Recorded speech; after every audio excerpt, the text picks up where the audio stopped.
This is the ringside view and I am Nishad Pai Vaidya here at the Oval ahead of India's crucial game against South Africa in the ICC Champions Trophy 2017. In the backdrop you can see the Indian team hard at work. They are of course pulling their socks up ahead of that crucial game against South Africa. Remember, in the last game against Sri Lanka, India actually were expected to win. They were favourites, but Sri Lanka stunned them with a great batting performance and ultimately left everyone impressed here in England. Now, here we are at the Oval. We've been here since the beginning of the Champions Trophy in England, and here's how you can join us in our coverage. Like our Facebook page and you can subscribe to our updates. You can join in the live discussion in our live videos which I present from the Oval on pre-match day, and on match day I'll be outside the stadium just giving you a pulse of things as to how the fans are gearing up for India's games here in London. Now also, you can log into the ringsideview.com for a lot more updates on the ICC Champions Trophy 2017. Now let me just tell you what's going on in the backdrop. It's of course Virat Kohli is practicing in the distance, facing a few net bowlers, and we also had Yuvraj Singh bowl earlier in the next session. India have the morning session for practice. This is the first time they have had a morning session on pre-match day in England, this time ahead of an ICC Champions Trophy game. So here are some important things ahead of tomorrow's game. South Africa are of course the #1 side in the world in ODIs, and there is a lot of talk about them probably not bringing their A game in crunch games. But remember, South Africa have won the Champions Trophy in the past when it was called the ICC Knockout. This was back in 1998. India have a good record against South Africa in the Champions Trophy. They've beaten them the last time the two teams played in England in 2013 at Cardiff. And of course, back in 2002, there was the famous semi-final in which Herschel Gibbs scored 100, but ultimately India managed to win thanks to some good death bowling. Also remember that South Africa have actually done well in the first game. They lost the last game against Pakistan, which was quite a surprise. The last two games have thrown this group wide open in the Champions Trophy. So the next two games are virtual quarterfinals, and that's what everyone is talking about in England. If you would want to join the discussion, you can comment in the section below, and if you have any questions I can answer them. As you can see, I'm really happy because the weather is just fantastic. Tomorrow too, the forecast the last time I checked was that it's going to be a little cloudy, but there isn't a threat of rain as such, probably a little bit in the evening, but we should have a game on our hands. And today it's bright and sunny. I'm without my jacket, so it's really good weather here, and for me, someone from Mumbai, this makes me really happy. Not when it's cloudy and it's cold, as it has been on some of the other days here in London. What do India have to do to actually be successful tomorrow? Firstly, they've got to erase the memories of that game against Sri Lanka. Now, I've got Suyash Upadhyay joining in.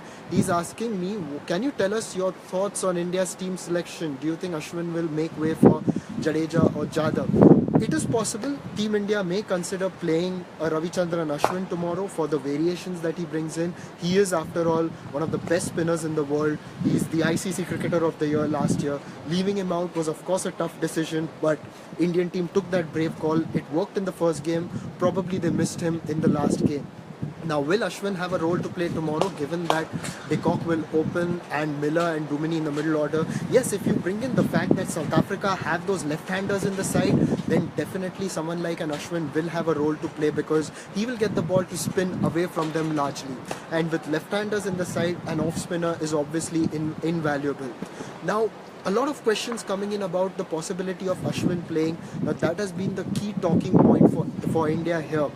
If perhaps they would have won the last game, we may not have had such a discussion because it worked in the first game. Now, there's another question coming in on whether Kedar Jadhav should play. Remember, Kedar Jadhav is an impact player in the middle order. I think he did a good job in the last game in terms of finishing the Indian innings. He got those crucial runs at the end, and he's been doing that. He's someone who's inventive, who's fearless in terms of batting, and adds value to that middle order. Last game did not go very well for him on the field, and there have been thoughts like that, but probably Indian team may repose their faith in Jadhav because he's been splendid with the bat. That is the bottom line, and uh, now Srinivasan is asking me, does India depend on single players? No, there is a lot of depth in this Indian team. The misconception is that they probably depend on Virat Kohli, but remember, Shikhar Dhawan played an absolutely brilliant knock last game. It was a very good knock. It set up the foundation, and of course, later Mahendra Singh Dhoni also came in and played a good innings of 63. In the previous game, it was Yuvraj Singh who delivered that punch. So I wouldn't say that India is dependent on lone players. In fact, there is a lot of depth in the batting, and that's what is their strength. Now, Nikhil is asking, Pandya in place of Kedar and Ashwin back in the team. Now that is again another question, but Pandya has been in the lineup actually, and he did well in the first game. His batting was splendid. He adds value with the bowling, and of course he is brilliant on the field. So probably yes, the team may persist with Hardik Pandya. Now talking about AB de Villiers' fitness. There have been questions about it. We asked the South African management yesterday, but they're of course tight-lipped. They're saying he's fine. But there were reports that he may actually miss the game. But South Africa are playing their cards close to their chest, and they will be practicing later in the afternoon here at the Oval. That's when we will have a much clearer picture about AB de Villiers and his availability for tomorrow. And let's see who turns up for the press conference for South Africa in the afternoon. We've got the Indian press conference at 12:30 local time, followed by the South African press conference a little later. So we'll have more clarity then. So friends, thank you so much for joining me here on the Ringside View. And once again, to remind you, you can join us on our website, therinsideview.com, and of course like our Facebook page so that you can join in our live discussions in England with me.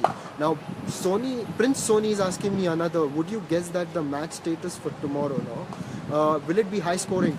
Looks likely.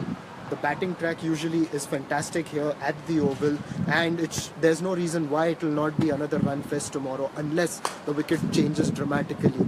Now, do India miss Suresh Raina who could finish games?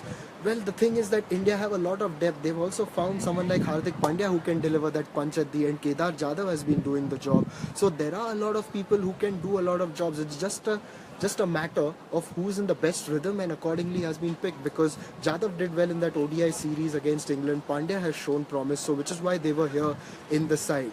So once again friends, thank you so much for joining me on the Ringside View. I shall be seeing you tomorrow, but outside the Oval, not inside. Do join me in the lead up to the game. Thank you so much.